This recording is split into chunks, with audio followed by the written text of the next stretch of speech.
អ្នករ៉ាដែលត្រូវគេបដិសេធជា20ដងរស់នៅក្នុងបន្ទប់ដែលសម្បូរកន្លែងអាយុតស៊ូរហូតខ្លាចជាម្ចាស់ក្សត្រីនៃពិភព K-pop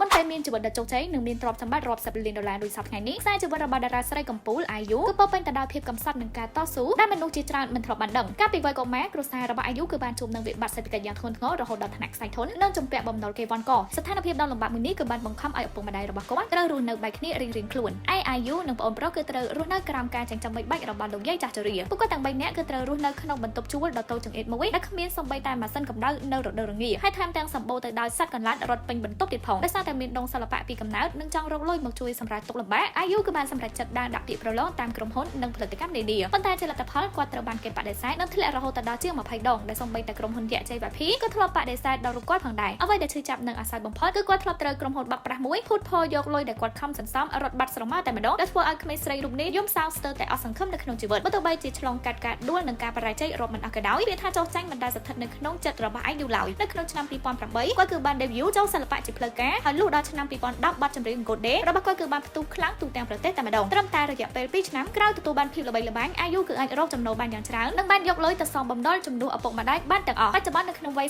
33ឆ្នាំអាយុមិនត្រឹមតែជាម្ចាស់ក្សត្រីនៃពិភព K-pop ប៉ុណ្ណោះទេប៉ុន្តែគាត់គឺជាតារាស្រីដែលមានឥទ្ធិពលបំផុតម្នាក់និងត្រូវបានគេទទួលស្គាល់ថាជារាជិនីចិត្តធម៌ផងដែរដែលតែងតែបរិច្ចាគទឹកប្រាក់រាប់លានដុល្លារជាហូរហែដើម្បីជួយទៅដល់សង្គមជាតិខ្សែជីវិតរបស់អាយុគឺជាគំរូក៏ដូចជាការផ្ដល់កម្លាំងចិត្តដ៏អស្ចារ្យសម្រាប់មនុស្សគ្រប់គ្នាដែលកំពុងតែតស៊ូនៅក្នុងជីវិតចុះសម្រាប់បងប្អូនវិញស្រឡាញ់និងគោរពការតស៊ូរបស់អាយុត្រង់ណាដែរជួយខមមិនប្រាប់ខ្ញុំនៅក្នុងវីដេអូមួយនេះផងវីដេអូរបស់ខ្ញុំគឺមានតែប៉ុណ្្នឹងទេជួបខ្ញុំនៅក្នុងវីដេអូក្រោយអរគុណ